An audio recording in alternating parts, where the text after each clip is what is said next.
understand certain Bills fans are going to take that like a null and void loss, all because their starting quarterback doesn't play. Even though it's sports, shit like that happens.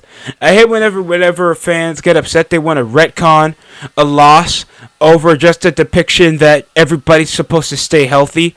It's like the same thing retconning the Toronto Raptors winning.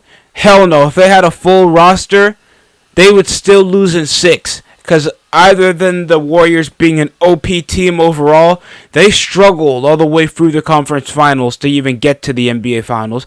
And they were going to lose to a depicted 6 because they were just a well-coached, a more dominant team than the Warriors going into the postseason. And going into this game, sure, on paper, it was depicted that the Bills obviously could have blown it out. But I knew this was going to go below 21-point game. It reached overtime with Josh Allen throwing 3 picks and 2 going to Jordan Whitehead off double coverage, one off a poor read over from the curl route. Ball hawk defense. All pro level defense to cut them off over the opening drive over in overtime after Garrett Wilson off an outstanding 3-yard catch around the red zone while getting well covered, by the way. He was getting well covered by the secondary off the Bills. That was a great play. A great play.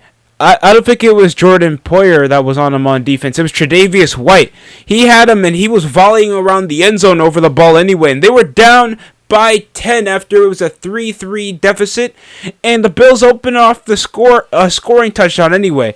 This was depicted at least an under 15-point game for me, in my opinion. But other than that, poor offensive plays. They were really overly reliant on Stephon Diggs when they were garnering yardage off the positives. It is not, and just the rushing upside was just ball-dominant carries coming from Dalvin Cook that just felt well in tuned off the offense with the New York Jets, and their sophomore Breece Hall that had already a massive 98-yard carry near at the 15 that got him nearly to the end zone off an outstanding rush down the gut around the second quarter, and he was already around 104 yards and closed off of 127. He was outstanding today and totaled around 10 out of the 23 offensive carries coming from Dalvin Cook that only had 33 but had some good third down conversions. Smart off the QB sneak. The Jets controlled the clock outstandingly. They were a well more suited offense. I understand Aaron Rodgers was out around the first drive of the game, and the Jets picked up when they left off. Other than one interception, 14 of 21. Zach Wilson with perfect reads down over the slip screen. They were rarely conservative, but whenever they got positive yardage, they got amazing positive yardage. When it came to hitting Allen Lazard off the screen passes down the middle, they were just more in tune with the running offense, just like they were last year. How they were actually near playoff bounds from the first half of the season. This was a great game, and it sucks too because the Bills were actually playing some decent football. Stephon Diggs ended with 102 yards, catching 10 out of his 13 targets. Good off the deep balls. Gabriel Davis should have been targeted a lot more, except that time when it was over a corner route and Josh Allen just thought of playing goddamn hero ball for the last 3 quarters of the game, and he couldn't get anything going good, and he was getting some good receptions off Dawson Knox and Dalton Kincaid. They were playing a consistent, great ball of football, and James Cook couldn't get anything going. Quentin Williams started over a tackle for loss. Josh Allen got bumped up and just dragged out. And Zach Wilson, he was getting sacked. A lot. Well, not as much as Josh. He ended up with 5. He got sacked 5 times. Off Jordan Oliver's amazing game, Quentin Williams closed out with 2.0 sacks. Around 3 QB hits. And there was even a forced fumble over on the snap that even closed out for a scoring drive to even get the Jets that far. Outstanding defense. DJ Reed allowed so much pressure.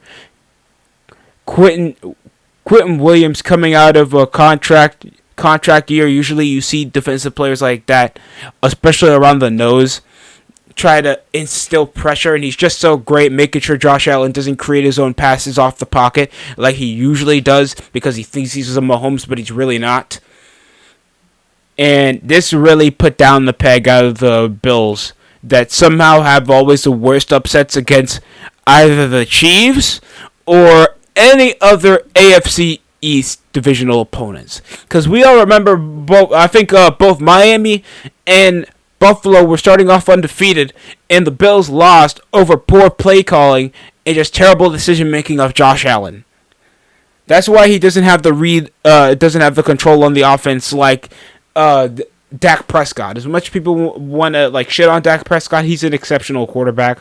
It's just always been coaching staff issues going on over in the Cowboys' chances to actually make deep playoff runs, and that's possibly going to come to pass again with another contender team. But Bills shouldn't have lost this game, in my opinion. But Jets really took advantage of what the Bills' fault was, and it was just poor play calling by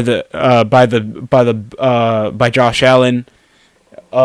Poor reads over the offense, and just way dominant running ball. When you get superior running football than the other team, you have a higher chance of winning the game, depending on no matter who your quarterback's going to be. That's just my opinion on the matter. And just the overtime win, the Jets fans going crazy over on home turf while Robert Saleh's running up over on the field off the punt return after just superior secondary play off the Jets to close out after trying to target, I think it was either Dalton Kincaid off an out route and just swatted that ball out the way, and they had to punt back just to return that for a touchdown for the overtime victory.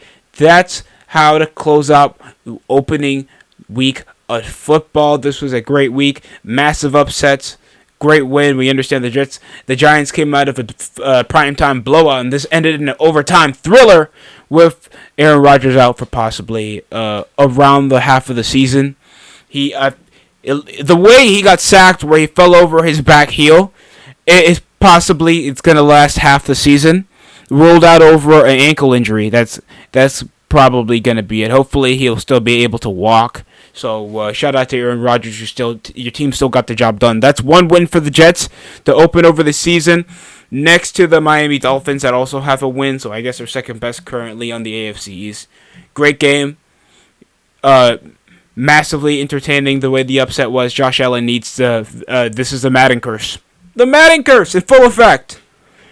Already coming out of a premier season, having the best record over in the league, beating your divisional opponents 3 times, making yourself to the AFC divisional game, and you're coming up losing against a team that just lost their premier quarterback they got around the off season. Bills. Josh, I understand you wanted the bag, but the Madden curse is going to come in full effect. You guys are probably going to be a sub-500 team around the second half of the season, dependent on it's just week 1. I get it. You guys will probably win 5 straight in the next couple games, but come on. For Bills fans, I can understand your frustration after closing out after holding on to a 13-point lead in the first half, and then you guys pissed down your leg around the second half, making the Jets just win it like that. It's just not a good look. At least they got the Raiders, Commanders. They're still in a good win-loss record against the Dolphins. They got the Jaguars that they're probably going to lose to, and the Giants in Week 6. They'll probably not face premier competition until they face off against the Buffalo Bills.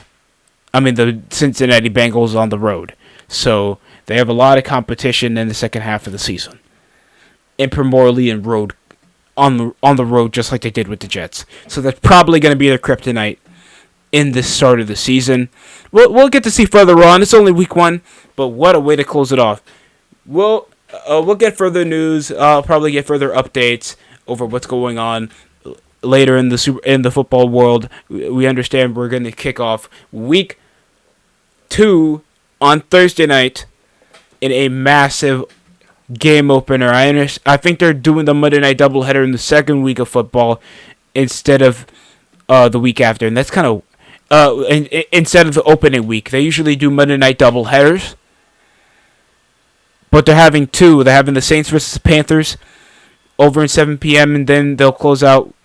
8:15 with Browns and Pittsburgh Steelers. So I guess they'll be airing in different time slots because Monday night football game, NFL football games, 3 hours, and they're in two different time, like an hour apart.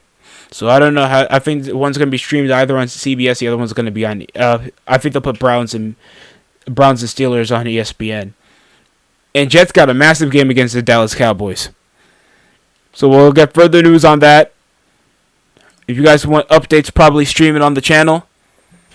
And if you guys missed out on the other stream involving my thoughts on the Steelers and Niners game, it's uploaded on the DST show by accident. I'm sorry. I don't think I can swap videos. If anybody knows how to do that, please, welcome to it. There's already a couple viewers on that already. So try to like, share so we can add up on this one. That's it for me. Hopefully you guys enjoy the rest of your day.